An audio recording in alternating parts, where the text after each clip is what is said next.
আসসালামু আলাইকুম। কেমন আছেন সকলে? আশা করি ভালো আছেন। সকলকে ঈদ মোবারক। আজ পবিত্র ঈদ উল ফিতরের দিন। দীর্ঘ 1 মাস সিয়াম সাধনার পরে মুসলমানদের ধর্মীয় উৎসব ঈদের দিন আজ।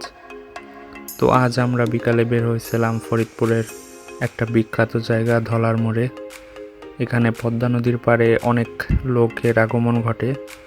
তো চলুন দেখতে থাকি পদ্মা নদীর পাড়ে আমরা কেমন কি ঘুরলাম। গাইস আমরা আসছি ধলার মোড়, আর সাথে আছে খালাতো ভাই। এই যে খালাতো ভাইয়ের সাথে আসছি ধলার মোড়ে। নাইম ভাই, এই ব্লগ কিন্তু ইউটিউবে আপলোড হয়ে যাবে। খালাতো ভাইয়ের কোনো অসুবিধা নাই। তো ধলার মোড়ে সবাইকে ঈদ মোবারক। ধলার মোড়ে কিন্তু একদম চর হয়ে গেছে, আপনাদের দেখাই। এত হাঁটা হাঁটতেছি, পানি তালাশ করে পাইতেছি। আর এইদিকে অনেক দোকানপাট, ওফ বালি আর বালি। এদিকে দেখতেই পাচ্ছেন চটপটি ফুচকার দোকান। আমাদের আরেক খালাতো ভাই ওই জায়গা গল্পে মগ্ন। তো খালাতো ভাইকে আমরা পিছনে রেখে দুইজনে হাঁটতে থাকি, আর সামনে শুধু বালু আর বালু। তো অদূরে একদম দূরে গাছপালা হালকা হালকা দেখা যাচ্ছে, যদিও ঘাস, গাছপালা না। আর আমরা এখন পদ্মা নদী যে শুকিয়ে গেছে তার সামান্য প্রবাহ আছে, সেটা দেখানোর চেষ্টা করব। চলুন।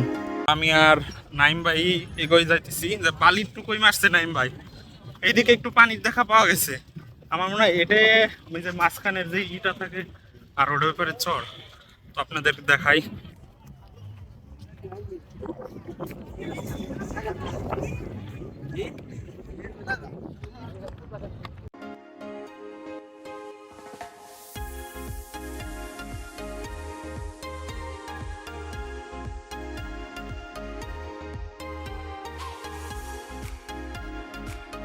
তো হাঁটতে হাঁটতে আমরা প্রায় অর্ধেকটা পথ অতিক্রম করে ফেলি।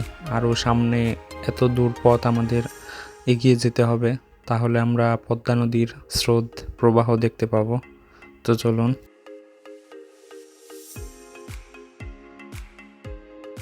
অনেকটা পথ আসার পর অবশেষে আমরা কিছু ঘাস এখানে দেখতে পেলাম। আর বালি বালি অবস্থাটা যে এতক্ষণ ছিল, তার বালির পরিমাণ একটু কমে এসেছে। ফাইনালি গাইস, আমরা সামনে এই যে পদ্মা নদীর যেই স্রোত, যেই পানি, সেই অংশে আমরা পৌঁছে গেছি। মূলত পদ্মা নদী শুকিয়ে চর হয়ে গেছে, আর এই যে সামনে এই পদ্মা নদীর যে প্রবাহটুকু বাকি আছে সেটা সামনে, আমাদের সামনে।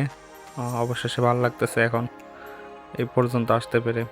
তো অনেকখানি পথ, দেখুন ওই দূর থেকে আমরা এত দূর পথ হেঁটে আসছি।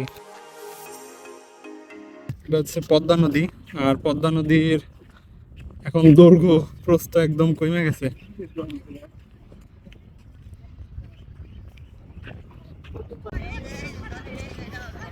তো নদীতে অনেকেই কিনারে নেমে সেলফি তুলছে। এটা কিন্তু নদী গাইস, পদ্মা নদী।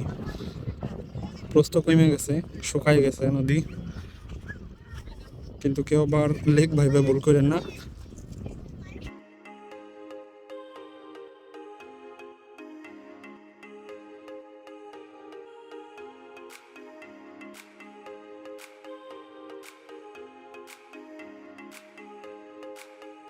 তো অবশেষে আমরা নদী দেখা শেষ করে এখন বাড়ির পথে ফিরতেছি, কারণ অনেকক্ষণ আমরা এই জায়গায় ঘোরাঘুরি করছি। আর আমরা দুপুর টাইমে আসছিলাম 3 জন।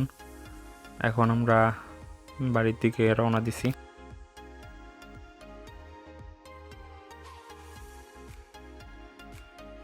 এই ছিল আজকের ব্লগ। যদি ভালো লাগে তাহলে অবশ্যই লাইক কমেন্ট করবেন, আর সকলেই সাবস্ক্রাইব করে পাশে থাকবেন। ধন্যবাদ সকলকে।